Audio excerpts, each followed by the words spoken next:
again with Frog and Toad. Remember, they have 5 little stories in one? Today, this one is called The Story. What story, you might ask? I don't know. We're going to find out. Here we go. The Story. Remember, this is Frog and Toad Are Friends by Arnold Lobel. The Story. One day in summer, Frog was not feeling well. Toad said, "Frog, you are looking quite green." That's kind of silly considering he is a frog, huh? "But I always look green," said Frog. "I am a frog." See, that's what I said. "Today you look very green, even for a frog," said Toad. "Get into my bed and rest." Toad made Frog a cup of hot tea. Oh, that's nice, huh? Frog drank the tea, and then he said, "Tell me a story while I'm resting." That's nice. Here's a picture. Ooh. Now Toad gets to tell Frog a story. "All right," said Toad. "Let me think of a story to tell you." Toad thought and thought, but he could not think of a story to tell Frog. "I will go out on the front porch and walk up and down," said Toad. "Perhaps that will help me to think of a story." Toad walked up and down on the porch for a long time, but he could not think of a story to tell Frog. Oh my. See? He's like,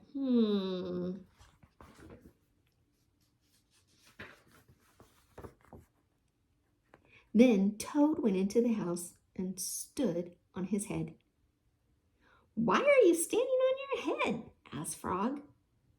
"I hope that if I stand on my head, it will help me to think of a story," said Toad.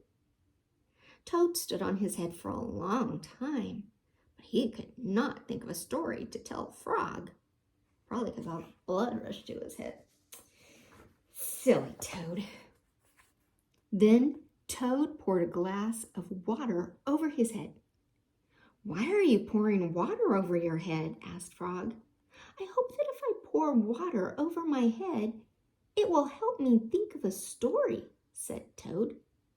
Toad poured many glasses of water over his head, but he could not think of a story to tell Frog. What a silly Toad, huh? Silly Toad. Then Toad began to bang his head against the wall. Oh my. "Why are you banging your head against the wall?" said Frog. "I hope that if I bang my head against the wall hard enough, it will help me to think of a story," said Toad. More than anything, help him to get a concussion, huh? Silly Toad. "I am feeling much better now, Toad," said Frog. "I do not need a story anymore."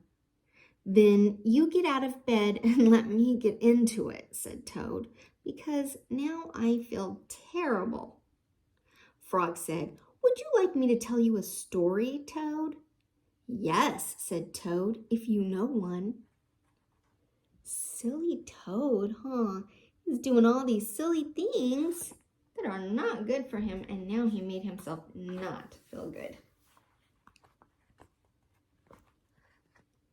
"Once upon a time," said Frog, "there were 2 good friends, a frog and a toad.